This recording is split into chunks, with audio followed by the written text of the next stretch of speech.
Welcome to Granny Hillbilly Unicorn's Pad. Today's topic is Jackholes and John Deeres. When dealing with a pissed-off hillbilly, you should know that we will risk personal injury to teach you a lesson or put you in your place. So, when the husband got a little too comfortable with his disrespect towards me on one smoking hot August afternoon, old hillbilly, here, decided he needed a new project to occupy his time while reminding him I can do anything I want, anytime I want. He ain't the boss of nobody, certainly not me. He had warned me multiple times not to touch his motherfucking John Deere tractor. In his eloquent, demeaning way, he proclaimed I did not know how to operate such a complex machine, until he had the opportunity to give me proper instructions and lessons. I was to stay away from the big green and yellow driving apparatus that he himself did not know how to operate properly nor took any pride in keeping maintained or cleaned. City folk never cease to entertain me with their stupidity and arrogance. I'm a hillbilly, you dumb fuck. I have been on a tractor since before I could walk.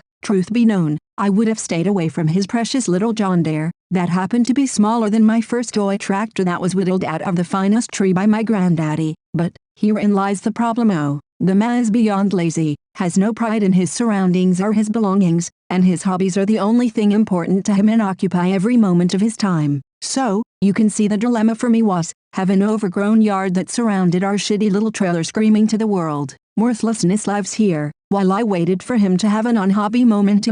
I think not. Hillbilly don't roll like that, so I waited for the asshole to leave on one of his time-consuming and expensive hunts. Hooks or Horton, it's so difficult to keep up with which one he's doing at what time. But, the door had no sooner hit his ass when my bony butt hit that yellow seat and fired that engine. 30 minutes later, I was putting crisscrosses in the yard because, yeah, you got that right, I know what the fuck I'm doing. When in my head I started playing the broken record of his endless non-stop bullshit of bloating, bragging, and belittling. I don't know what came over me, Fox, maybe a menopause hot flash, or perhaps, one of my personalities that doesn't take kindly to being treated shitty decided to jump off at that moment. Who's to say? After finishing my final round of crisscross perfection, I paused for a moment to reflect. I could see his face clearly in the creak, rippling wrinkles of a blowbag, know-it-all with lips puckered and brow furrowed screaming, "You don't know what you're doing, dumb fucking cunt." And, people, do you know what happened next? I took leave of my buddy for a moment as my foot jammed that gas pedal to the metal and drove his motherfucking John Deere right off the edge of the bank and into Crazy Creek.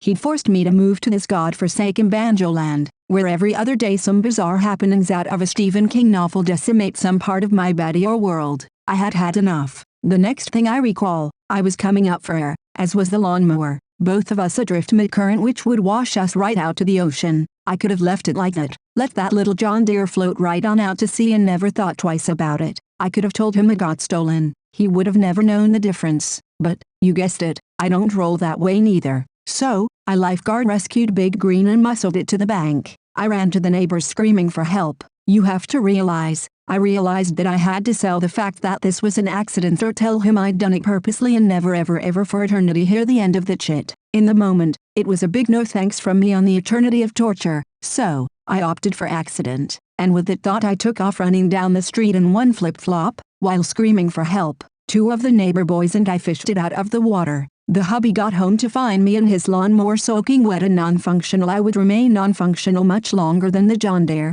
I assure you, that. I've spent the last 2 weeks laughing my ass off as I watched the dumbass trying to fix his John Deere. Guess what he has not been doing the last 2 weeks? Yep, right again. No hobbies for big boy. Every moment has been filled with tinkering on his little lawnmower. Meanwhile, I got all the neighbors checking on me and bringing me yummy desserts to help me feel better from my traumatic accident. The talk on the creek is how brave and strong I am and how unworthy he is. Ha, that's right. Hillbilly equals 1, husband equals 0.